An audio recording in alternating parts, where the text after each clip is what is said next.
Hi and welcome. Ordinarily, I like each of these videos to stand alone, but for this one I urge you first to listen to my last video, Why Democrats Should Not Fight Like Republicans. This one will build on that.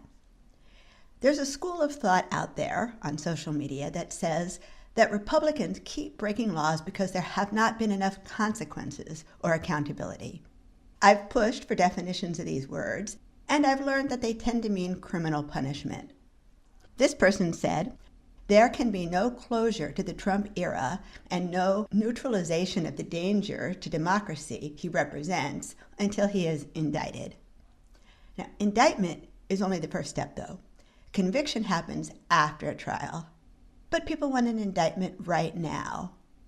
Indicting a prominent person and getting a not guilty verdict will leave you even more frustrated and cynical. Juries can be unpredictable. It will be hard to get an unbiased jury for the trial of a prominent political person. The outcome of a trial is never certain. This is particularly true if the prosecution rushes to trial before it has all the evidence. This tweet was sent by an account with a following of 1.2 million. How much bigger does the mountain of evidence have to be for Merrick Garland to charge Donald Trump with a deadly insurrection to overthrow the United States government? Much of what we see on the news as evidence wouldn't be admissible in court. Journalists often don't name their sources, which is acceptable for journalism provided the reporters verify their sources, but it wouldn't work in court. In fact, it's called hearsay. Getting witnesses under oath is a bit trickier than getting anonymous statements. Yes, we've seen videos of the insurrection, but a video can't prove the criminal intent of the organizers of the riot. I did a video on the difficulty of proving intent. While there is a lot of evidence in the public view, there's also a lot of evidence that prosecutors haven't gotten their hands on yet. Currently, Trump administration staff members are talking to the Select Committee. Even more significantly, a huge tranche of White House documents is the subject of litigation, and very soon, by litigation standards, these documents will almost certainly be in the hands of the Select Committee and the DOJ. These documents relate to the planning of certain events on January 6, including the way Trump developed the disinformation ecosystem that allowed the insurrection to occur. Want to know what would be super foolish? Rushing to trial without all the evidence. This person said, Mueller presented a 10-count indictment. Michael Cohen went to jail for crimes Trump also committed. Pretty airtight. Actually, what Mueller did was present evidence of crimes. During his testimony before Congress, Mueller clarified that his team did not reach a determination as to whether the president committed a crime. Here's what that means. Ordinarily, an indictment simply requires that there is probable cause that a crime occurred.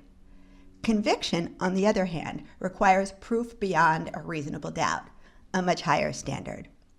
Federal prosecutors have about a 96% conviction rate because they don't waste court time and resources if they don't think they'll get a conviction. They don't bring charges on probable cause. They bring charges when they think they have enough evidence to convict. My point here is simply to debunk the idea that Mueller wrote a ready-made indictment which, perversely, Merrick Garland is refusing to file. No, Mueller didn't actually do that. Cohen entered a plea bargain. I suspect that the only evidence against Trump would be Cohen's testimony, and Cohen may be fairly easy to discredit. He lied to Congress. He may be withholding incriminating evidence about himself. Want to know what else would be super foolish? Rushing to indict a small crime with thin evidence and risking a not guilty verdict because the evidence doesn't rise to the standard of proof beyond a reasonable doubt. But, people say, there are never any meaningful consequences. People want action now. They say things like this. There seems to be a lot of talk, but no action and no follow-through. Where are the consequences? And this, why stop? Never any meaningful consequences. Sometimes I try to counter the there are never any meaningful consequences with facts. I start listing the consequences. People in Trump's circle who were either indicted, convicted, or pleaded guilty include Michael Flynn, Allen Weisselberg, George Papadopoulos, Rick Gates, George Nader, Paul Manafort was convicted and spent time in jail, as did Michael Cohen. This is not a complete list. The Mueller team indicted or got guilty pleas from 34 people and 3 companies. So far, more than 670 people have been charged in the January 6th insurrection. Trump was removed from the White House, despite doing everything he possibly could to stay there. This included losing a string of election fraud cases in court. Trump was impeached twice. The Trump Organization is under indictment. Trump's lawyers are being disbarred. The Trumps settled a case in which they were accused of cheating a charity. As part of the settlement, Eric, Ivanka, and Jr. had to take a court-ordered class about why they shouldn't steal from charities. This is not a complete list, and investigations are ongoing. I suggest that it seems to people like there are never any meaningful consequences because consequences don't do what people think they will do. In 2018, Michael Schur, writing for the Washington Post, noted that lawbreaking was no longer disqualifying in the Republican Party and had even become a positive talking point. The problem isn't just that political leaders are committing crimes. The real problem is that the political leaders committing crimes are being shielded by a major political party and supported by a significant portion of the population. Nixon resigned when the Senate Republicans stopped supporting him. It took a while, not just because the wheels of justice moved slowly, but because it took that long for the Republicans to decide not to shield him. Here's the problem. You can't punish people into changing their political views. This person said, I still struggle with the fact that it's considered a political view to shield political leaders who are committing crimes, at least by those doing the shielding. From my last video, democracy is the form of government based on rule of law. Other forms of government have different sources of authority. Republicans are turning to a different source of authority. Rejecting democracy is a political view, right? Republicans break laws and support lawbreaking for a number of reasons. I talked about this in a video called Republican Lawbreaking. To take 2 examples, they break laws they don't like, and they break laws that they believe come from an illegitimate government. Many of them believe that what the federal government has become since the New Deal and the Civil Rights Movement is illegitimate. Imprisoning a political leader can actually strengthen a political movement. Now, I'm not giving this as a reason not to indict or convict Trump. I'm trying to explain that criminal consequences won't necessarily neutralize the dangers the Republicans pose to democracy. Hitler was jailed and went on to become a murderous dictator. For that matter, Martin Luther King Jr. and Gandhi were imprisoned.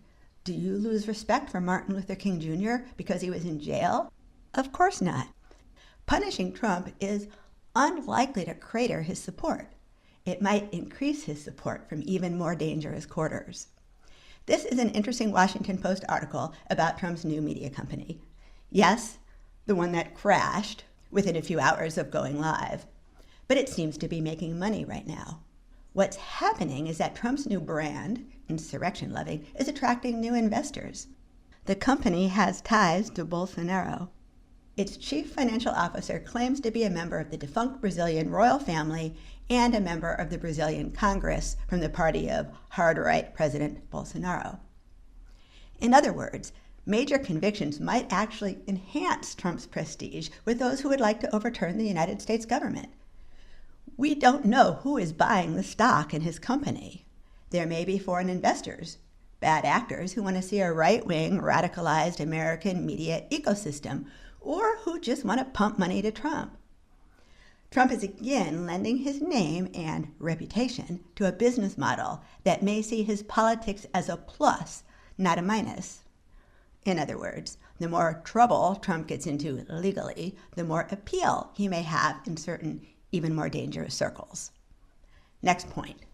Punishment doesn't generally deter others from committing crimes. Some people calling for punishment seem to assume that criminal consequences deter criminal behavior. This is the reasoning that led to harsher and harsher punishments in the 1980s and 90s. We ended up with a sprawling prison culture and learned that people often emerge from prison more hardened, radicalized, and inclined to commit crimes than before they were imprisoned. This makes sense when you think about it. there's a lot of research out there about the ineffectiveness of criminal punishment as a deterrent. The National Institute of Justice, the Research, Development, and Evaluation Agency of the United States Department of Justice, has concluded that sending an individual convicted of a crime to prison isn't a very effective way to deter crime, and increasing the severity of punishment does little to deter crime. While these are simple conclusions, the issues of punishment and deterrence are obviously far more complex. So let's take two recent examples. A judge recently found that toxic conditions in the D.C. jail were leading to further radicalization of the insurrectionists. It was also reported, for example, that the January 6 defendants have started their own jail newsletter. I haven't read it, but I suspect it isn't about how they all need to learn to love liberal democracy and multiculturalism. Another example of how indictments in jail time fail to deter. After more than 600 insurrectionists were charged or sentenced, a Trump supporter said this: "When do we get to use the guns?" Members of the audience applauded. "No, and that's not a joke," he continued. "I'm not saying it like that. I mean literally, where's the line? How many elections are they going to steal before we kill these people?" Hundreds and hundreds of indictments didn't deter this guy from wanting to use his guns. Imagine how these guys will react when they're told Trump is being prosecuted by a government they believe is illegitimate. I'm not saying don't prosecute. I'm saying don't fool yourself into believing that the reason Republicans are continuing to glorify insurrectionists is because there haven't been enough consequences. A story. One day my husband realized he'd gotten on the light rail but forgot his ticket. He was nervous until he could get off the train and purchase one. He was terrified of the embarrassment of being asked for a ticket and not having one. Paradoxically, deterrence works on law-abiding people. People say, well, at least we can heal. At least we can feel that there is justice and rule of law. At least our confidence will be restored. Indictments won't solve the problem, this person acknowledges, but they do provide some very solid Schadenfreude. Be warned, trials can be harrowing. Judges make rulings you don't like. The jurors may have you worried, perhaps for good reason. Evidence will be excluded for various reasons. That's just how it goes. Often both sides end up feeling like they lost because it's common for neither side to get everything they think they should get. I can predict this based on what I've seen the past 5 years on social media. The people now demanding an indictment will be the people shouting that the system is a failure each time the judge makes a ruling they don't like. I'm often told some version of this: if all wrongdoers are not punished, it means there's no rule of law. This person said, wrongdoers should be held accountable because rule of law. It's not humanly or physically possible for all wrongdoers to be held accountable.